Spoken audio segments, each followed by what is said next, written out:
The first gunshot shattered the evening calm, and Piper Kendricks knew that nothing in her world would ever be the same again.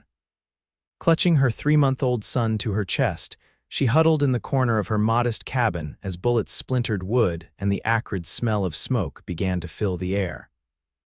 Her husband Thomas had told her to run if trouble ever came, but there was nowhere to go in this desolate part of Wyoming Territory in 1878, especially not with baby Samuel in her arms and a gang of ruthless outlaws surrounding what had been their home for less than a year. Flames licked up the eastern wall of the cabin, spreading rapidly across the dry timber. Piper knew she had precious little time before the entire structure would be engulfed. Wrapping Samuel tightly in his woolen blanket, she crawled toward the back window, the one Thomas had insisted on building larger than was common. "Just in case," he'd said with that worried look she'd come to recognize during their 2 years of marriage. "I'm so sorry, Thomas," she whispered, tears streaming down her face as she pushed open the window. Outside, she could hear the men shouting, laughing, celebrating the destruction they were causing. They were looking for the money that didn't exist.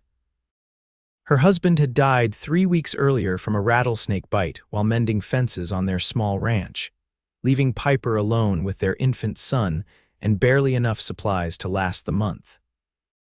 As smoke began to choke the air around her, Piper pushed herself through the window, her son whimpering against her chest. The night air was cold, autumn having settled firmly across the Wyoming plains, but it was clean and free of smoke. Behind her, she could hear the roof beginning to collapse, the crackling of wood giving way to the hungry flames. Staying low to the ground, she moved swiftly away from the cabin, grateful for the darkness that concealed her escape. Her heart pounded in her ears, drowning out even Samuel's soft cries. The outlaws were still at the front of the house, probably waiting to see if anyone would come running out the door. They wouldn't expect her to slip out the back at least, that's what she prayed. Piper ran until her lungs burned, until the glow of her burning home was just a distant flicker on the horizon. Only then did she allow herself to stop, collapsing beneath a lone cottonwood tree, her back against its rough bark. Samuel was fully crying now, his tiny face scrunched up in distress. "SHH, sweetheart," she soothed, rocking him gently. "Mama's here. Mama's got you." But what did she have, really? No home, no husband, no food save for what she'd managed to stuff into her pockets, a small pouch of dried beef and a half loaf of bread. Her milk had been dwindling for days, stress and poor nutrition taking their toll. Samuel would need something more substantial soon, or he wouldn't survive. As the reality of her situation crashed over her, Piper pressed her forehead against her son's and allowed herself a moment of despair. By morning, she would need to find help, but for now, she would rest and gather her strength, the Wyoming night wrapping around them like a cold, indifferent blanket. The dawn brought with it a biting chill.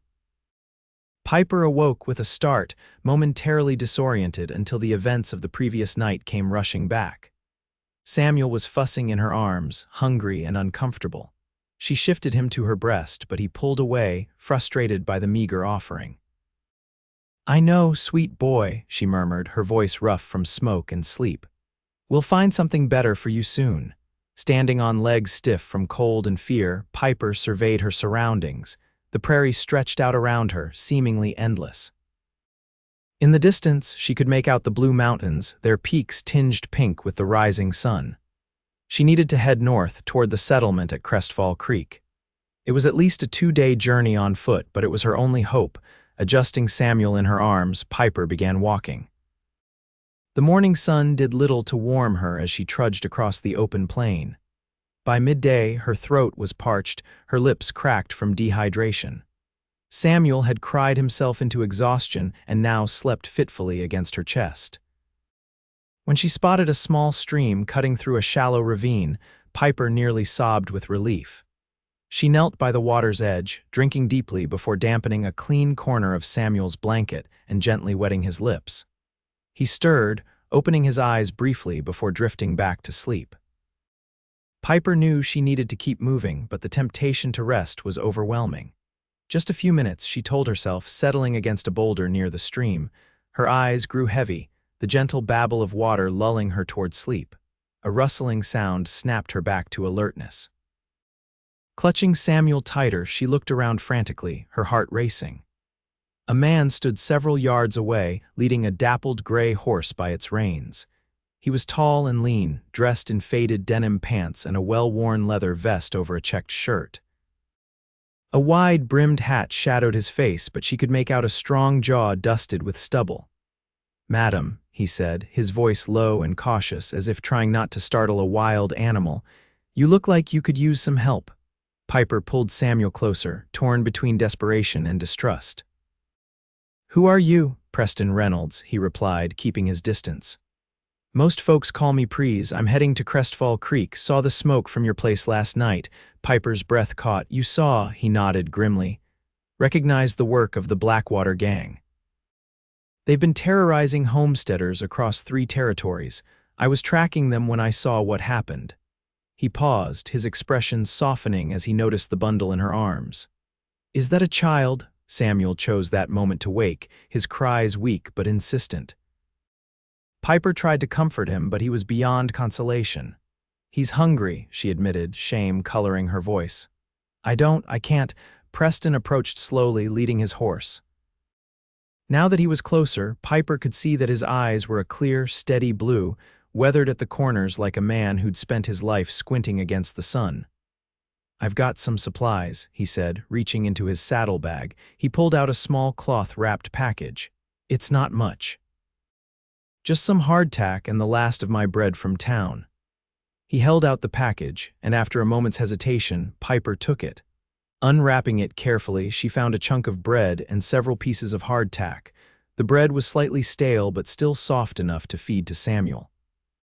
"Thank you," she whispered, breaking off a small piece and moistening it with water from the stream before placing it in Samuel's mouth. The baby sucked eagerly at the bread, his cries subsiding. Preston watched them for a moment, then turned to his horse, adjusting the cinch on his saddle. "I can take you to Crestfall Creek," he offered, his back to her. "It's not safe out here, especially not with a little one." Piper hesitated. This man was a stranger, and she'd learned the hard way that the frontier was no place for blind trust. But Samuel needed proper food, shelter, medical attention perhaps, and she had nowhere else to go. "Why would you help us?" she asked, her voice barely audible over the stream's gentle flow. Preston turned back to her, his expression unreadable beneath the shadow of his hat. "Because it's what decent folk do," he said simply. "And there aren't enough decent folk left out here." Piper searched his face for any sign of deception, but found only sincerity. With a small nod, she got to her feet, still cradling Samuel, who was contentedly gumming the moistened bread. "My name is Piper," she said. "Piper Kendricks. This is my son, Samuel." Preston nodded, taking her small bundle of belongings and securing it to his saddle. "Mrs. Kendricks," he acknowledged. "The ride to Crestfall will be rough with the little one, but we'll take it slow." He helped her onto the horse, making sure she was securely seated before handing Samuel back to her. The baby had settled now, the small amount of food having temporarily satisfied him. "What happened to your husband, if you don't mind me asking?" Preston inquired as he took the horse's reins and began leading them north. "Rattlesnake," Piper replied, her throat tight. 3 weeks ago." Preston nodded grimly. "I'm sorry to hear that. The land takes as much as it gives out here." They traveled in silence for a while, the rhythmic motion of the horse almost soothing. Samuel dozed in Piper's arms, his little face finally peaceful. She studied Preston's back as he walked ahead of them, noting the easy way he moved, the confidence in his stride.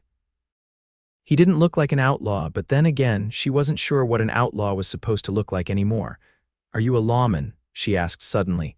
Preston glanced back at her, a hint of amusement in his eyes. "Not officially, no. I was a Texas Ranger for a spell, but that was years ago. Now I just help where I can." "And you're tracking the men who burned my home," his expression darkened. "I am. They've left a trail of destruction across Wyoming and Montana, killing, robbing, burning. Someone needs to stop them. One man against a gang." Piper couldn't keep the skepticism from her voice. "Sometimes one man is all it takes," Preston replied, his tone suggesting the conversation was over. As the day wore on, the terrain became more rugged, with rocky outcroppings breaking up the prairie grass.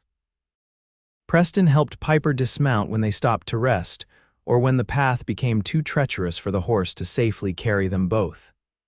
Each time his hand touched hers, she felt a strange jolt, like static electricity but warmer, more persistent. By late afternoon, dark clouds had gathered on the horizon, bringing with them the promise of rain. Preston scanned the landscape with a practiced eye. "There's an old line cabin about half a mile east," he said. "Used by cattle hands during roundup but empty most of the year. We can shelter there tonight." The first fat raindrops began to fall as they approached the cabin, a crude but sturdy structure nestled against a hillside. Preston helped Piper and Samuel inside before taking his horse to a small lean-to attached to the side of the building. The interior was sparse: a rough wooden table, 2 chairs, a narrow cot against one wall, and a stone fireplace. But it was dry and relatively clean, which was all Piper could ask for at the moment. Preston entered, shaking water from his hat. "I'll get a fire going," he said, moving to the fireplace where a small stack of wood had been left by previous occupants. Piper sat on one of the chairs, adjusting Samuel in her arms. The baby had begun to fuss again, the small bit of bread long since digested. She bit her lip, trying to think of what to do. Her milk was all but gone, and the bread Preston had given her earlier was nearly finished. As if reading her thoughts, Preston spoke up as he coaxed the kindling into a flame. "There's condensed milk in my saddlebag. Not ideal for a baby, but it'll do in a pinch. We can dilute it with water." Piper looked up in surprise. "You have milk for coffee," he explained, the fire now catching properly, "but your boy needs it more than I do." Once the fire was blazing steadily, Preston retrieved his saddlebags and produced a small can of condensed milk. He opened it with his knife, then found a tin cup among the cabin's meager supplies. Mixing the milk with water from his canteen, he heated it briefly by the fire before handing it to Piper. "It might be too sweet, but it's got nourishment," he said. Piper took the cup gratefully.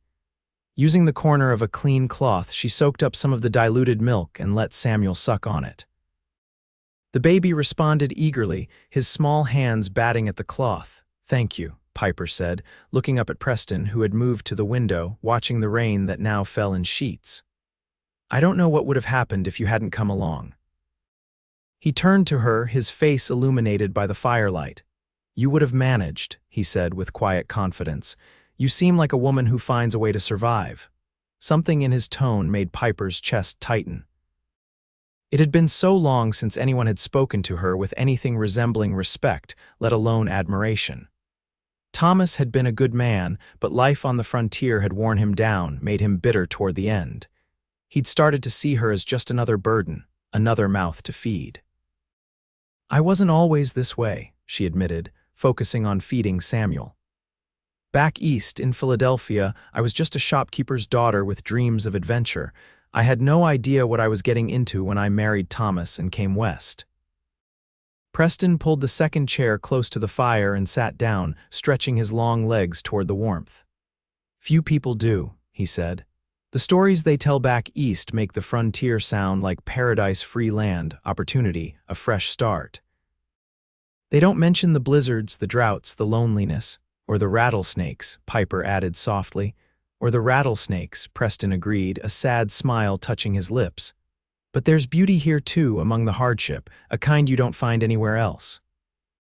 Piper thought about the sunsets she'd witnessed, the way the prairie grasses waved like a golden sea in the summer wind, the clarity of the night sky with stars so bright and numerous it looked like diamond dust scattered across black velvet. "Yes," she said, "there is beauty." They fell into a comfortable silence, the only sounds the crackling of the fire, the steady drumming of rain on the roof, and Samuel's contented sucking. Piper felt the tension begin to leave her body, exhaustion taking its place. Her eyes grew heavy, and she fought to keep them open. "You should rest," Preston said, noticing her struggle. "Take the cot, I'll keep watch." "Watch for what?" Piper asked, stifling a yawn. "Force of habit," he replied with a small shrug. "Been on my own too long, I suppose." Piper wanted to ask more about him, about his life before their paths crossed, but fatigue overwhelmed her. With Preston's help, she settled onto the narrow cot, Samuel nestled securely beside her. As sleep claimed her, she was vaguely aware of Preston draping his coat over them both, adding an extra layer of warmth against the chilly night. She dreamed of her burning cabin, of Thomas's grave beneath the cottonwood tree near their home, of Samuel crying as smoke filled his lungs. But in each nightmare, a figure appeared tall, steady, with clear blue eyes that promised safety. And each time the dreams softened, the terror receding like tide going out. When Piper woke the next morning, sunlight was streaming through the cabin's single window. Samuel was still sleeping peacefully beside her, his small chest rising and falling in a steady rhythm.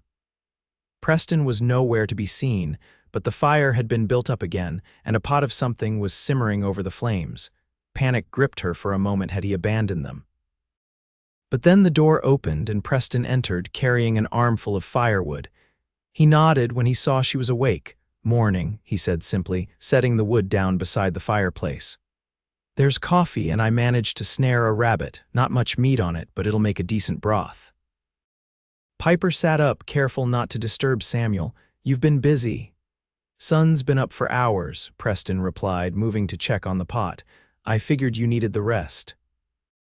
As she watched him stir the pot, Piper was struck by how natural it seemed to be sharing this small space with him, how quickly she'd come to trust this man she'd known for less than a day.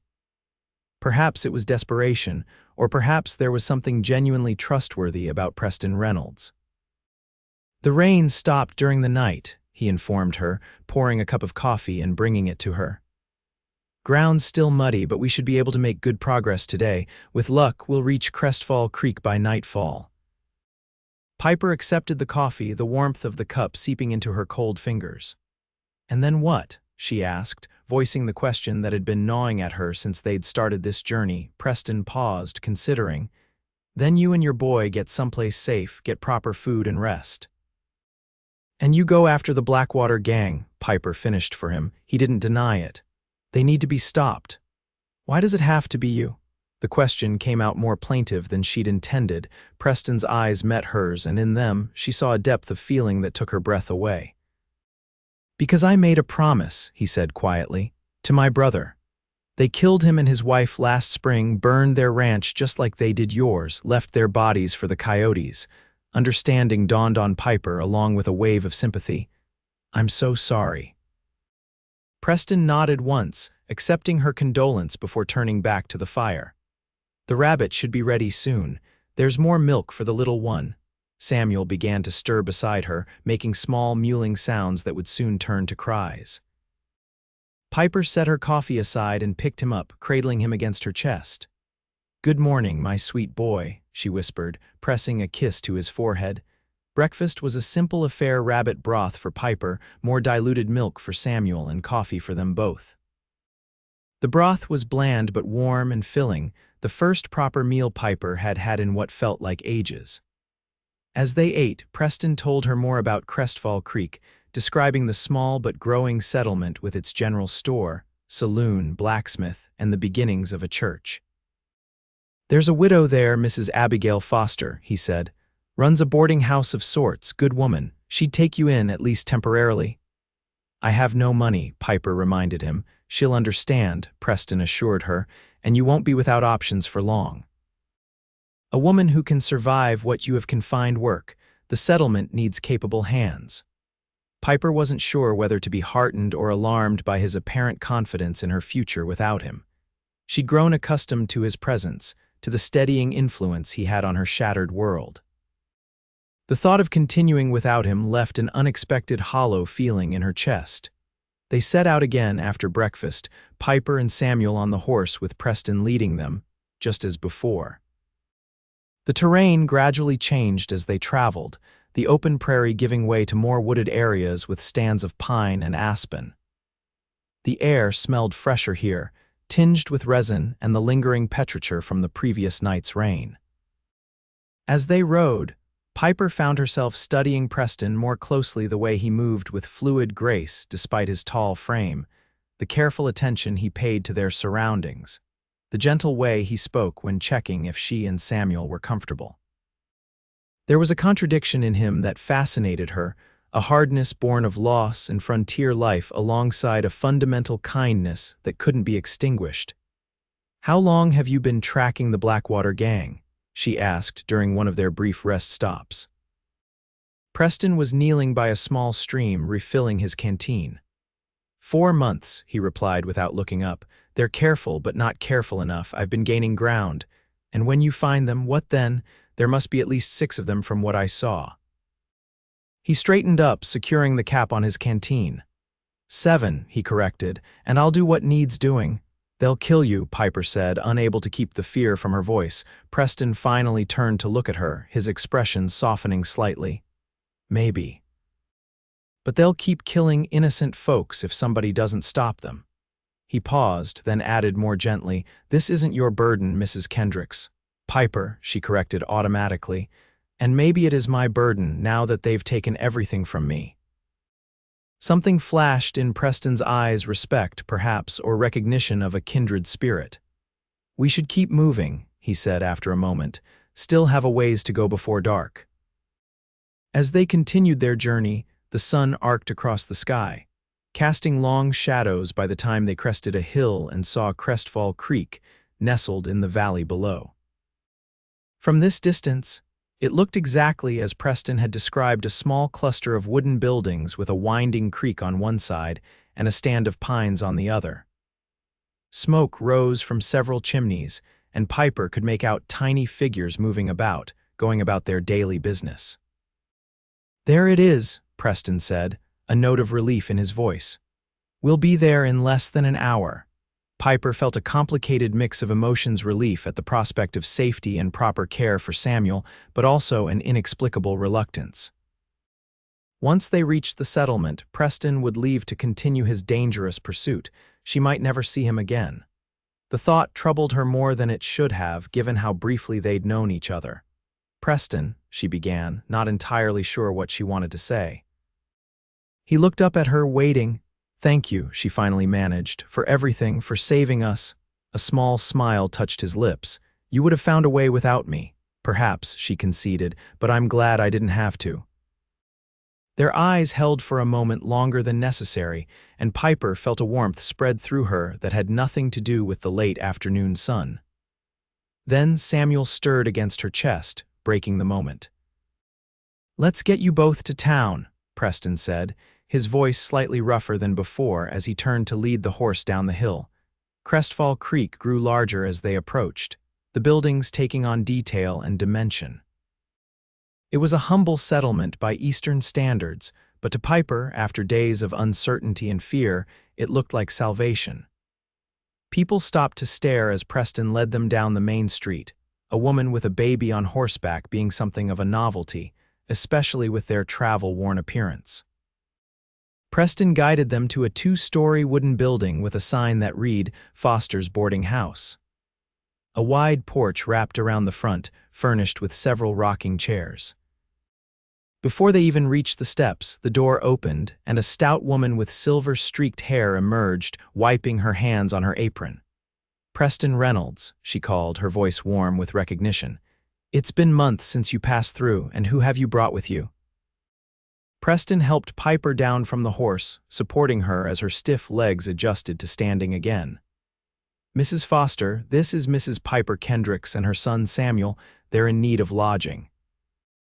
Abigail Foster's keen eyes took in Piper's disheveled appearance, the baby clutched to her chest, and the obvious exhaustion in her face. Without a word, she stepped forward and placed a motherly arm around Piper's shoulders. "You poor dear," she said softly. "Come inside right away. You look dead on your feet." Piper allowed herself to be led into the boarding house, the warmth and smell of baking bread enveloping her as they entered.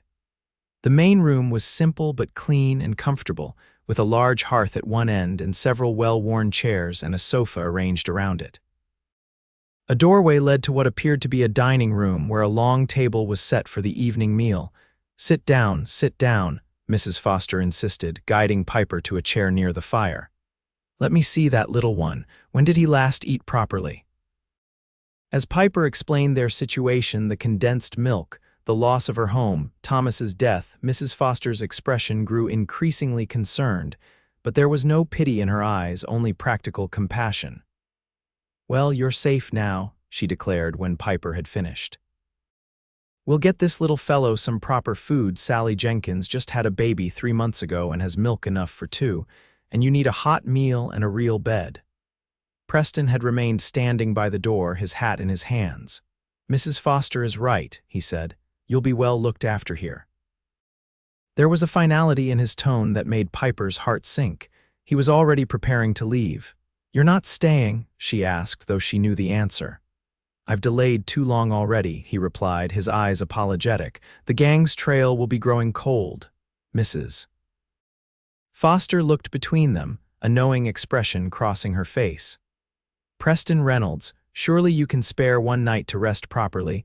Those outlaws won't vanish by morning, and you look like you could use a good meal yourself." For a moment it seemed he would refuse, but then his shoulders relaxed slightly. "Perhaps you're right, Mrs. Foster. One night." Relief flooded through Piper, though she tried not to examine too closely why the prospect of a few more hours in Preston's company should matter so much. "Excellent," Mrs. Foster declared, bustling toward the kitchen. "Dinner will be ready in an hour. I'll have Sally come by to help with the baby, and I'll prepare rooms for you both." Once she had gone, a silence fell between Piper and Preston. He remained near the door, as if unsure of his place now that they had reached civilization. "You don't have to stay on my account," Piper said, though it cost her to say it. Preston's gaze met hers. "Maybe I'm staying on my own account," he replied quietly. Before Piper could respond, the door opened again, and a young woman entered, carrying a basket of linens. She stopped short when she saw Preston. "Mr. Reynolds," she exclaimed, a blush rising to her cheeks. "We didn't expect to see you back so soon." "Miss Hawkins," Preston acknowledged with a polite nod. "Just passing through."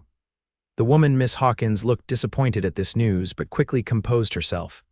"Well, it's good to see you nonetheless. Will you be joining us for dinner?" "I will," he confirmed. Miss Hawkins smiled brightly. "Wonderful, I'll let Mrs. Foster know." With a final glance at Piper, more curious than unfriendly, she disappeared into the back of the house. "A friend of yours?" Piper couldn't help asking, a strange twinge of something like jealousy flickering in her chest. Preston shrugged. "Clara Hawkins." "Works for Mrs. Foster, nice enough girl." "She seems quite taken with you," Piper observed, trying to keep her tone light. A hint of discomfort crossed Preston's face. "She's young, hasn't met many men who aren't twice her age or half wild from too many years alone on the frontier." "And which are you?" Piper asked, surprising herself with her boldness. A small smile touched his lips. "Neither, I hope." The arrival of Sally Jenkins with her own infant daughter interrupted any further conversation.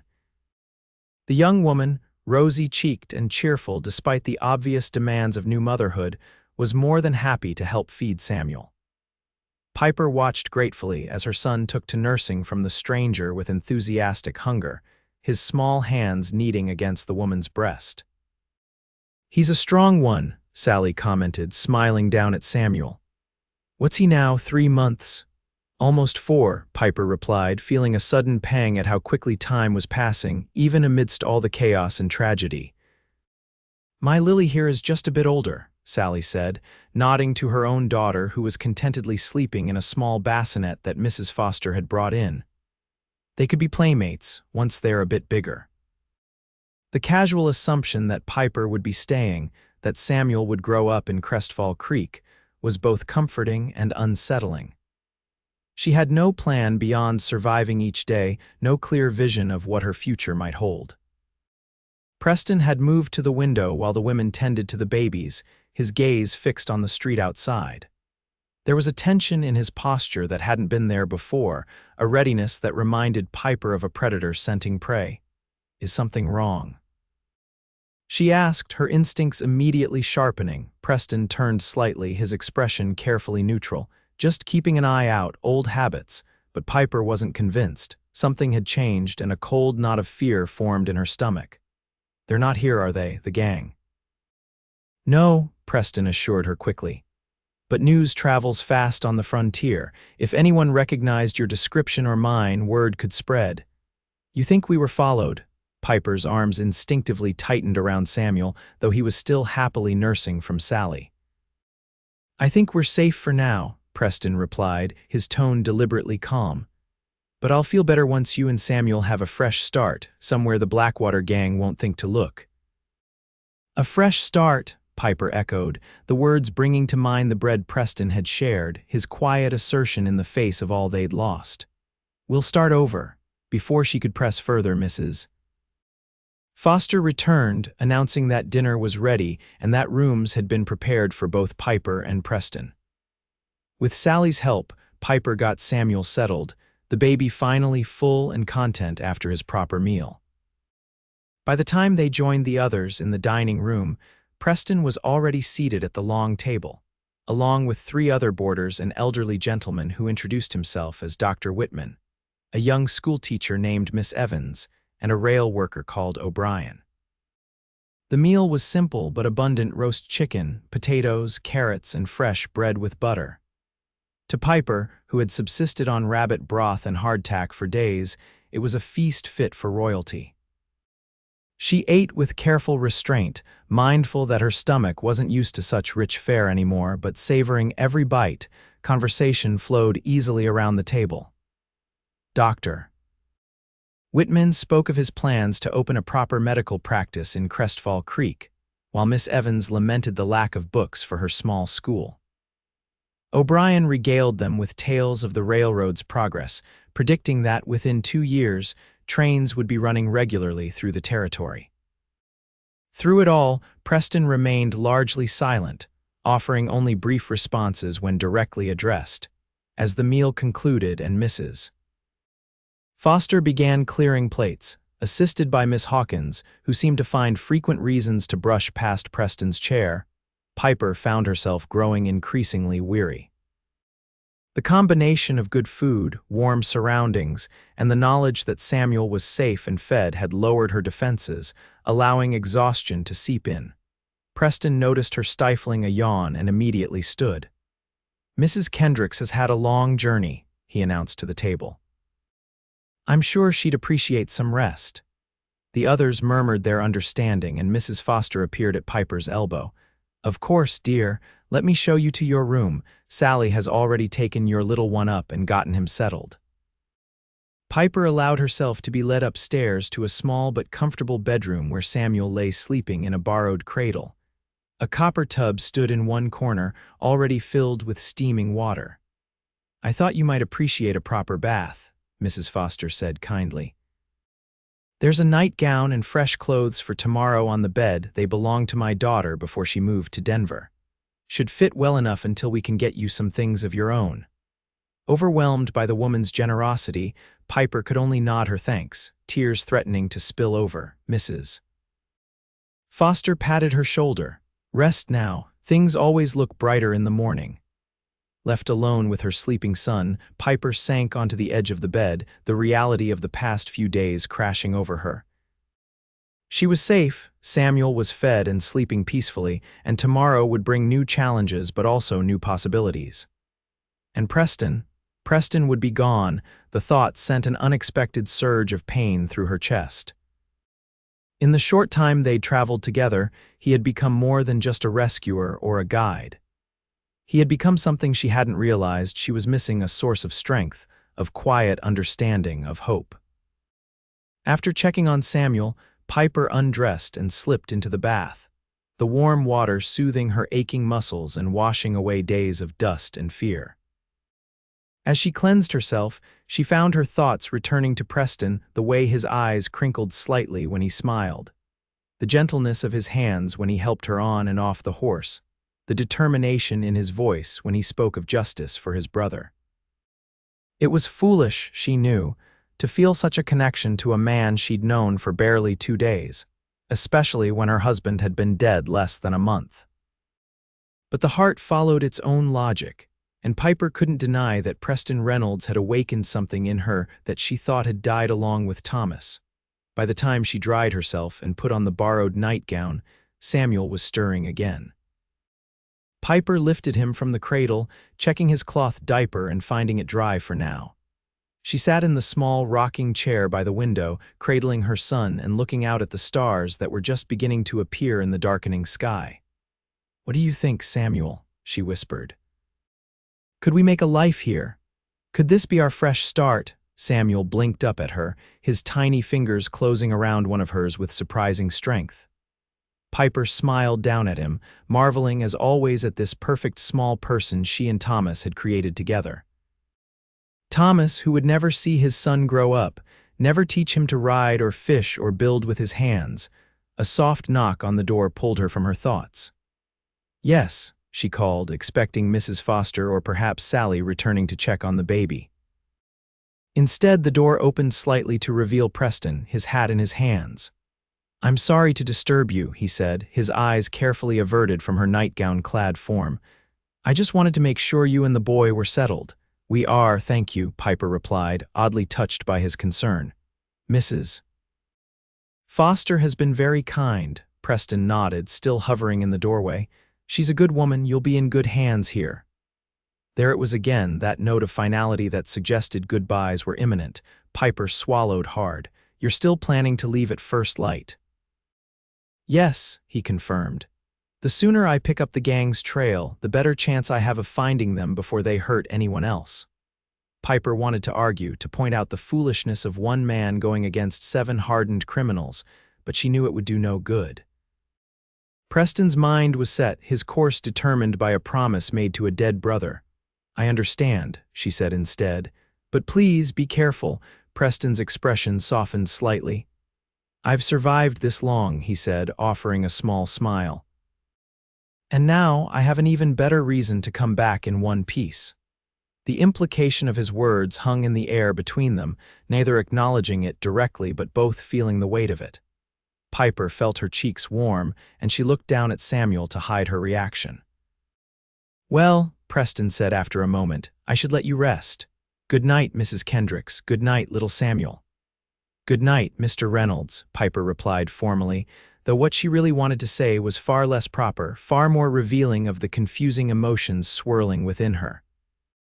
As the door closed behind him, Piper let out a shaky breath. What was happening to her? How could she feel this way about a near stranger when Thomas's grave was still fresh? Was it merely gratitude for her rescue or something deeper, something genuine? She had no answers, only questions and a heart that seemed to have developed a will of its own. Sighing, Piper placed Samuel back in his cradle and climbed into bed, the clean sheets and soft pillow a luxury she hadn't experienced in what felt like a lifetime. Despite her tumultuous thoughts, exhaustion claimed her quickly, pulling her down into a deep, dreamless sleep. Piper woke with a start, momentarily disoriented in the unfamiliar room. Pale morning light filtered through the curtains, and Samuel was making soft cooing sounds in his cradle. For a moment she lay still, savoring the feeling of safety of being clean and rested for the first time in days. Then she remembered Preston was leaving. Today. Now, perhaps, she rose quickly, checking on Samuel before hurrying to dress in the clothes Mrs. Foster had provided a simple blue calico dress that was slightly too large but serviceable. After changing Samuel's diaper and wrapping him in a fresh blanket, she descended the stairs, trying not to appear as frantic as she felt. The main room was empty save for Mrs.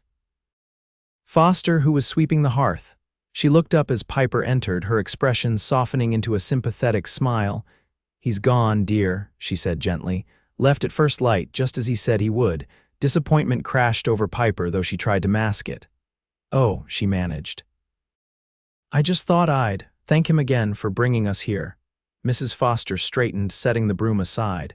"He knew, I think, that you'd want to say goodbye properly, but he said it would be easier this way for both of you." "Did he say anything else?" Piper couldn't help asking. "Only that I was to look after you and the baby, make sure you had everything you needed." Mrs. Foster paused, then added, "and that he'd return when he could." A small flutter of hope kindled in Piper's chest. "Did you believe him?" Mrs. Foster considered the question. "Preston Reynolds is a man of his word," she said finally. "If he said he'll return, then he will, assuming he survives whatever foolishness he set himself to." The blunt assessment was both reassuring and alarming. Piper moved to the window, gazing out at the main street of Crestfall Creek where people were already going about their business, the day's activities well underway. "Now then," Mrs. Foster said briskly, "let's get some breakfast in you. Sally will be by later to help with the baby again, and we should talk about what you plan to do. Crestfall Creek isn't Philadelphia, but there are opportunities for a woman willing to work." Piper turned from the window, forcing herself to focus on the practical matters at hand. Preston was gone, possibly never to return, and she had a son to provide for. Self-pity was a luxury she couldn't afford. "Yes," she agreed, squaring her shoulders. "I'm willing to work. I was a seamstress before I married, and I helped my father in his shop. I can keep accounts, and I learn quickly." Mrs. Foster nodded approvingly. "Good. Mr. Simmons at the general store mentioned just yesterday that he's looking for someone to help with inventory and serving customers. His eyesight isn't what it used to be. And we always need someone who can sew properly. The men in this town would wear the same shirt until it fell off their backs if left to their own devices." The idea of employment, of earning her own way rather than depending on charity, lifted Piper's spirits. "I'd like to speak with Mr. Simmons if that's possible." "After breakfast," Mrs. Foster promised, "and we'll need to see about finding you more permanent lodgings. I've a small cabin behind the boarding house. It's just one room, but it would give you and Samuel some privacy, and you'd be close enough that we could help with the baby while you work." By mid-morning, Piper had secured employment at Simmons' general store, with an agreement to also take in sewing work as needed. Mr. Simmons, a kindly older gentleman with spectacles thicker than any Piper had seen before, seemed genuinely pleased to have her help and agreed to a fair wage that would allow her to pay for the cabin and necessities. The cabin itself was indeed small but sound, with a sturdy roof, a small stove for cooking and heat, and space enough for a bed, a cradle for Samuel, and a small table with 2 chairs. As Mrs. Foster showed her around, Piper found herself imagining making it into a proper home, with curtains at the window and perhaps a small garden outside once spring came. "It's perfect," she told Mrs. Foster. "I don't know how to thank you for everything." "No need for thanks," the older woman replied. "That's how we survive out here, by helping each other through the hard times." The remainder of the day passed in a blur of activity as Piper began settling into her new life. Sally Jenkins agreed to care for Samuel during the hours Piper would be working at the store, and the arrangement seemed ideal for both women. Sally's husband worked long hours on a nearby ranch, and she welcomed the company and the small additional income Piper would provide. By evening, Piper had moved her few belongings into the cabin and was sitting with Samuel on her lap, watching the sunset through the small western window. It had been only 3 days since her home burned, since she'd fled with nothing but her son and the clothes on her back. 3 days since Preston Reynolds had ridden into her life, shared his last bread, and changed everything. "We're starting over, Samuel," she whispered, echoing Preston's words. "Just like he said we would." The days turned into weeks, and slowly Piper established a routine in Crestfall Creek. She worked at the general store 6 days a week, learning the inventory and helping customers with a friendly efficiency that Mr. Simmons praised often. In the evenings and on Sundays, she took in sewing, her skilled hands turning out mended shirts, darned socks, and the occasional new dress for the more prosperous women in town. Samuel thrived under the shared care of Piper and Sally, growing plumper and more alert each day.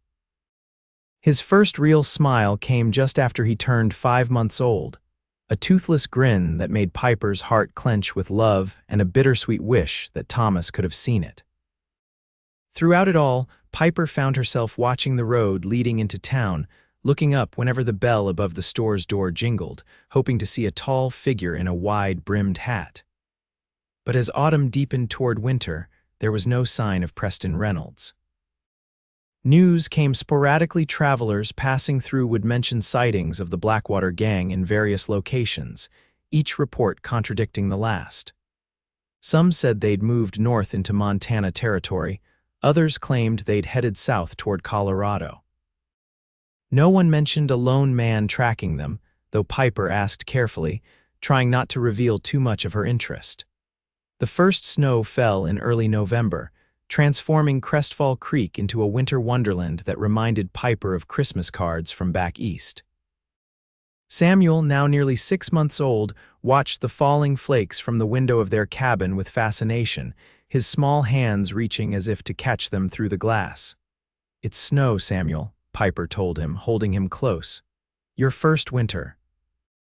Next year, when you're bigger, we can build a snowman together." The promise of next year felt significant, an acknowledgement that they were putting down roots here, that Crestfall Creek was becoming home in a way she hadn't expected. She had friends now: Sally Jenkins, Mrs. Foster, even Clara Hawkins, who had overcome her initial jealousy to become a regular visitor to Piper's cabin, bringing baked goods and town gossip in equal measure. But still, there was a hollow space in her heart, a Preston-shaped absence that refused to heal over completely. It was Clara who brought the news on a bitter cold day in early December. She burst into the general store, her cheeks flushed with cold and excitement, her breath coming in white puffs. "They got them," she exclaimed, drawing the attention of everyone in the store. "The Blackwater gang. They've been captured." Piper's hands froze on the bolts of fabric she'd been organizing. "What? When? How do you know?" Clara pulled a telegram from her pocket. "It just came through to Sheriff Thompson. The gang was caught trying to rob a bank in Fort Collins. A posse caught up with them and there was a shootout. 5 of them were killed, 2 captured." Piper's heart raced. Were there any others involved? Any other men?" Clara frowned slightly, confused by the question. "The telegram doesn't say."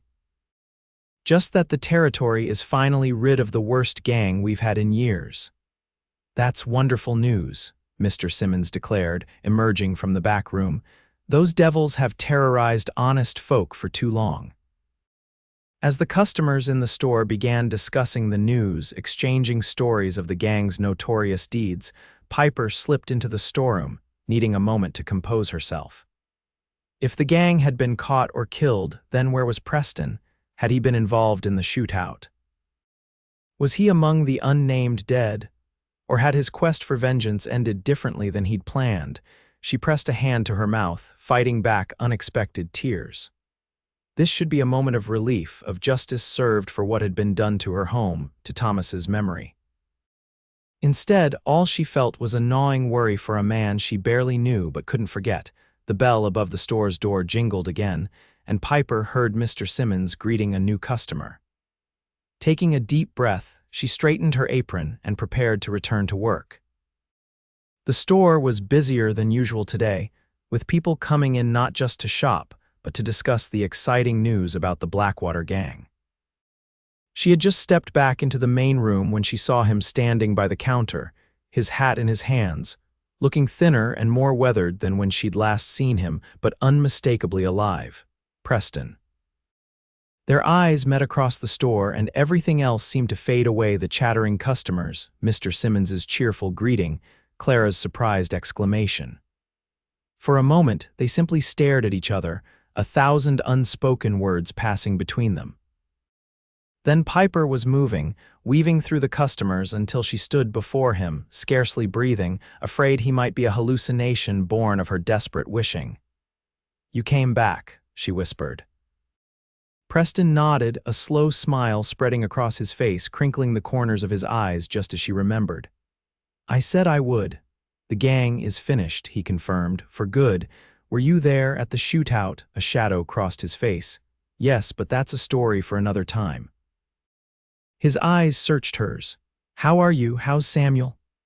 "We're well," Piper replied, suddenly aware of the curious gazes of the other customers. "Very well. I work here now and we have a small cabin. Samuel is growing so fast he smiles now and he's trying to sit up on his own." Preston's expression softened at the mention of the baby. "I'd like to see him if that would be all right." "Of course," Piper said quickly, then glanced at Mr. Simmons, who was watching their exchange with undisguised interest. "That is, when I'm finished with work. Go on," Mr. Simmons interrupted, waving a hand. "It's nearly closing time anyway, and Clara can help me finish up." He winked at Piper. "Some things are more important than inventory." Gratefully, Piper untied her apron and hung it on its peg behind the counter. She reached for her coat and Preston stepped forward to help her into it, his hands lingering briefly on her shoulders. "Thank you, Mr. Simmons," she said, her voice steadier than she felt. "I'll be in early tomorrow to make up for it." "No need," the old man replied, looking between her and Preston with a knowing smile. "Just bring that young man of yours by sometime soon. I've got a wooden horse I've been saving for him." Outside, the afternoon was clear and cold, the snow crunching beneath their boots as they walked side by side toward Sally's home where Samuel would be waiting. Neither spoke at first, the silence between them charged with unasked questions and unspoken feelings. Finally, Piper broke the quiet. "I wasn't sure I'd ever see you again." Preston glanced down at her. "I wasn't sure either," he admitted. "There were times when it seemed unlikely I'd make it back." "But you did," she said softly. "I had a promise to keep," he replied. "Two promises, actually. One to my brother to see justice done, and one to myself." "What was that?" Preston stopped walking, turning to face her fully. "To come back to you and Samuel if you'd still have me around." Piper's heart stuttered in her chest. "I don't understand, don't you?" His voice was gentle, his eyes searching hers. "From the moment I found you by that stream with your baby crying and nothing left but the clothes on your back, I knew you were someone special, someone worth coming back for." "You barely knew me," Piper protested weakly. "Sometimes you don't need much time to recognize what matters," Preston replied. "I've spent my whole adult life moving from place to place, never staying long enough to put down roots. But when I left you and Samuel here, it felt like I was leaving a part of myself behind." Piper swallowed hard, emotions threatening to overwhelm her. "I felt the same," she confessed, "which made no sense. We'd only just met and Thomas had been gone such a short time. I thought perhaps it was just gratitude or the circumstances. And now?" Preston asked, his voice barely above a whisper. "Now I think perhaps it was something else entirely," Piper said, finding courage in his open gaze. "Something that might have a chance to grow given time." A smile spread slowly across Preston's face, warming his eyes. "I'd like that very much," he said. "Time is something I have plenty of now. My brother can rest easy, and so can I." They resumed walking, closer now, their shoulders occasionally brushing. As they approached Sally's small house, Piper felt a lightness in her step that had been absent for months. "Will you stay in Crestfall Creek?" she asked. Preston nodded. "If there's a place for me here, I've saved some money over the years. Thought I might look into buying some land, maybe start a small ranch. Nothing fancy, but enough to build a life on." "There's always need for good men here," Piper said. "And Samuel. He could use a man in his life, someone to teach him the things his father would have." Preston's expression grew serious. "I'd never try to replace Thomas in his life or yours," he said carefully. "But I would be honored to be part of both your futures in whatever way you'd allow." Before Piper could respond, the door to Sally's house opened, and Sally herself appeared, Samuel in her arms. The baby spotted Piper immediately and let out a happy squeal, waving his arms excitedly. "There's my boy," Piper called, hurrying forward to take him. Samuel snuggled against her, babbling nonsensically, then turned his head to stare curiously at Preston. "Samuel," Piper said softly, "this is Mr. Reynolds. He's the man who helped Mama when we needed it most." Preston removed his hat, his expression softening as he regarded the baby. "Hello, Samuel," he said, offering one finger which the baby promptly grabbed with surprising strength. "You've grown quite a bit since I saw you last." Samuel stared at Preston with solemn eyes, then broke into a toothless grin that made all three adults laugh. "He likes you," Sally observed, her gaze moving knowingly between Piper and Preston. "Babies are good judges of character, my mother always said." After thanking Sally for watching Samuel, Piper and Preston continued to her cabin, the baby now wide awake and fascinated by Preston, especially his hat, which Samuel kept trying to grab whenever it came within reach. "He's a determined little fellow," Preston commented as they reached the cabin door. "Like his father," Piper said, then added more softly, "and perhaps like his mother too. I've learned I'm stronger than I knew." Preston's eyes held hers. "That you are, Piper Kendricks, that you are." The cabin was cold when they entered, the fire having burned down in Piper's absence.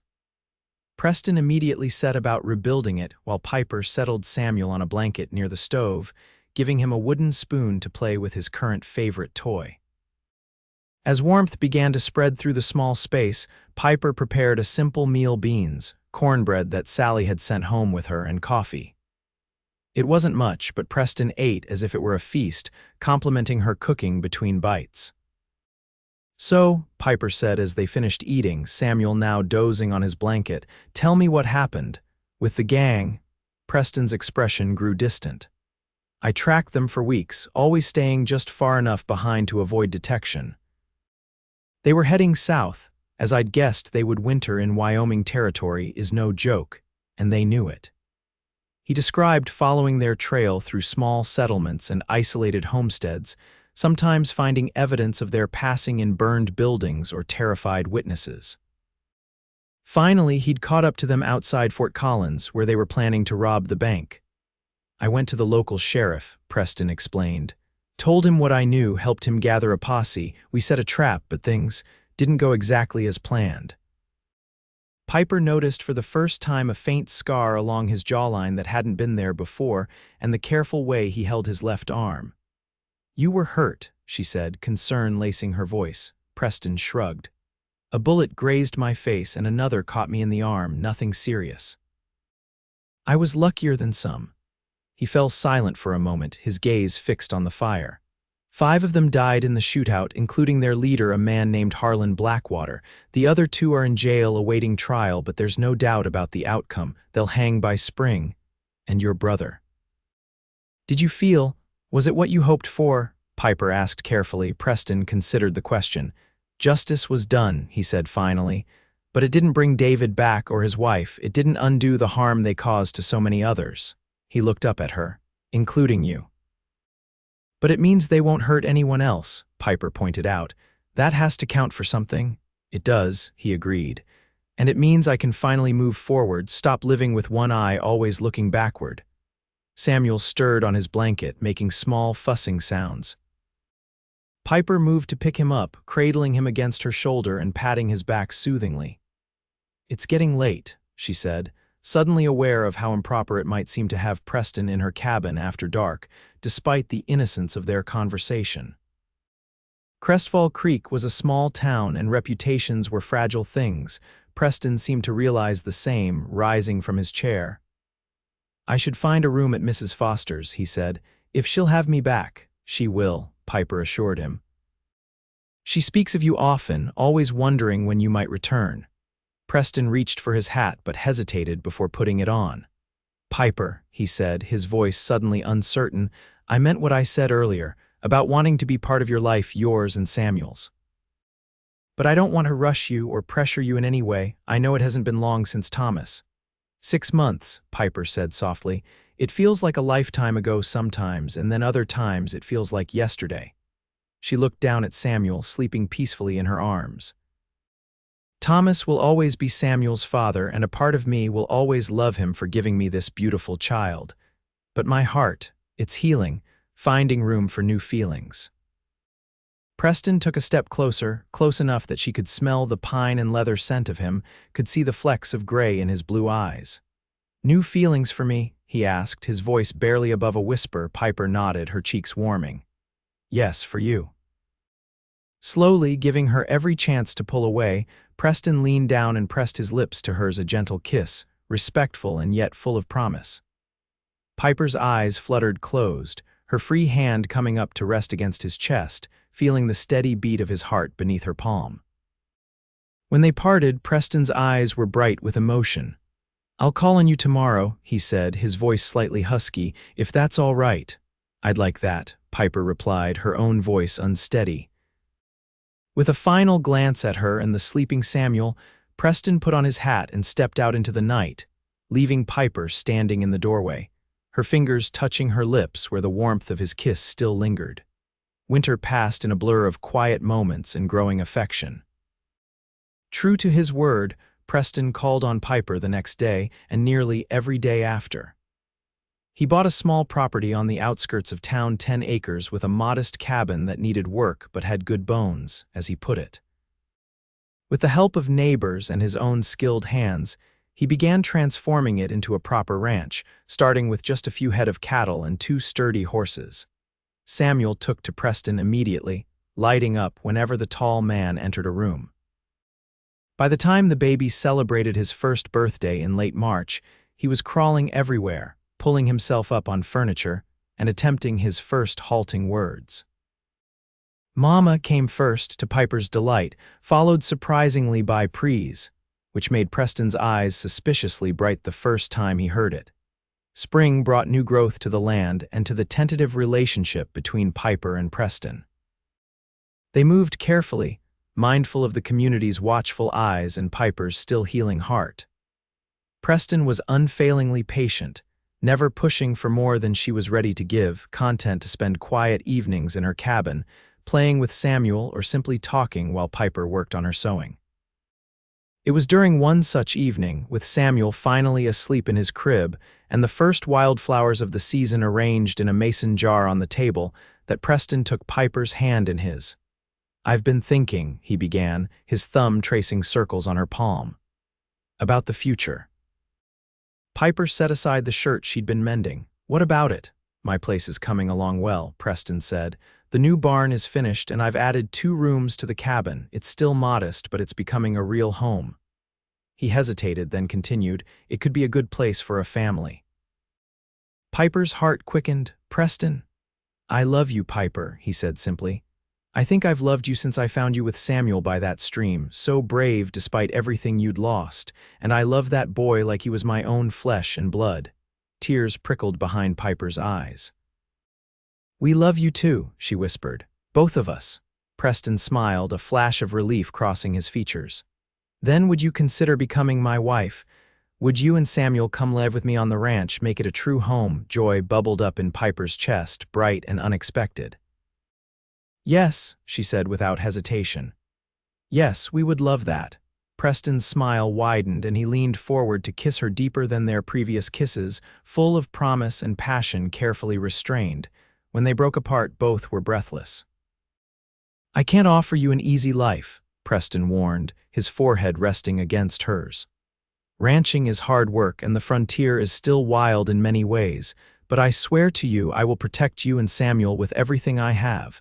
You'll never want for anything I can provide." "I don't need easy," Piper assured him. "I just need you. You were right that day by the stream. We can start over, build something new together." "We already have," Preston murmured, drawing her into his arms. The wedding took place in early June, with wildflowers decorating the newly completed church in Crestfall Creek. Samuel, now toddling confidently, served as ring bearer, carrying a small pillow with the simple gold bands that Preston had purchased on a trip to Denver. Mrs.